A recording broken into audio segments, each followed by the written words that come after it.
Hello, my name is Lindsay Lobby, and the speech that I chose to watch was the Declaration of War and the Pearl Harbor bombing by Franklin Delano Roosevelt. Um, I tried to watch a couple different speeches before that, honestly. I tried to watch the women's rights speech by Hillary Rodham Clinton. I couldn't get past the first couple of minutes of it because she was so robotic. And it just really was not captivating. So, um, and I also tried to watch, oh, what was the other one? Oh, I tried to watch the Whisper of AIDS speech. Um, but that one, there was no video with it, so I kind of ran into an issue with that because we're supposed to watch nonverbal cues. So I ended up settling on this one by FDR. The main point of the speech was FDR was addressing the nation after the bombing of Pearl Harbor. He was saying that it was a deliberate attack by Japan on the United States. He was letting the country know that we would be engaging in war with Japan, and that a lot of people unfortunately died in the Pearl Harbor bombings. He also was informing the country that Japan was intentionally deceiving the United States by within a couple of days prior to the attacks, they had been sending messages of like peace and hope and diplomacy, and then they attacked without warning. So that was the point. Nonverbal cues for this speech. I don't know that there were a ton. Well, I couldn't really tell because the video is really old. Obviously, it's from 1941, so it's not the highest quality video recording out there.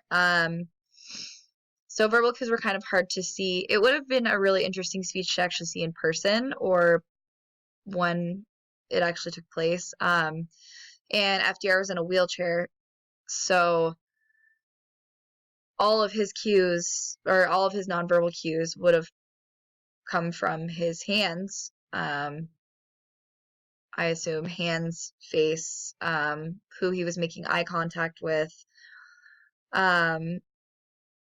He had notes in front of him that he was looking over and turning pages on while he spoke to the country.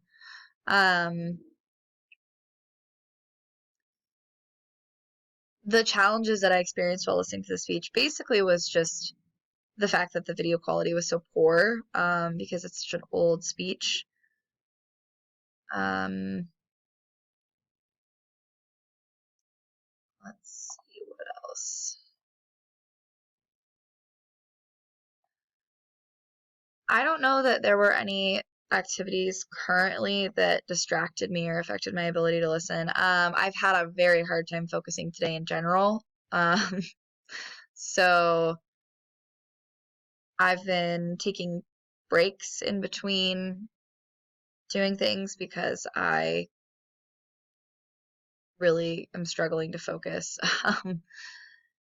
on some of the stuff. So I've done things like I've turned my phone off. I don't have the TV on. My mother-in-law has my daughter right now, so I don't have to worry about entertaining her. My husband's gone.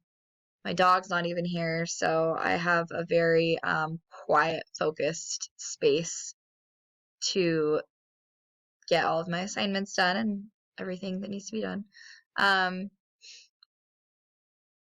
As far as tasks that I can do while I'm listening that won't affect my listening, there's really not a lot. I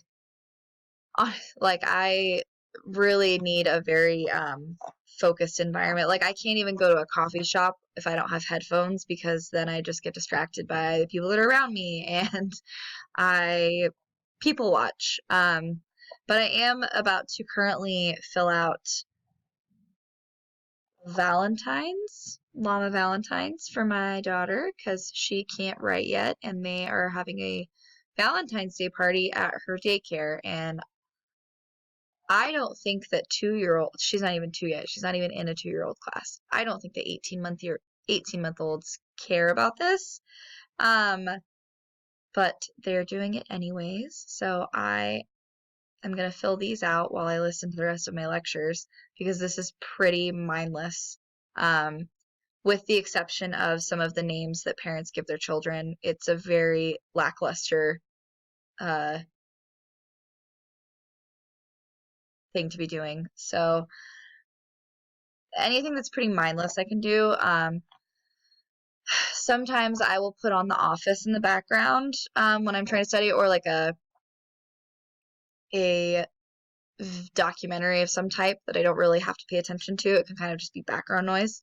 Um, The Office is a good show for me to put on in the back because I've seen every episode of it multiple times. So I know what's gonna happen, so I'm not waiting. I'm not actually paying attention to it. It's just kind of a nice noise in the background. Um, that is about it though, as far as that goes. I say a lot, so I apologize for that. And now I'm gonna write a 500-word essay.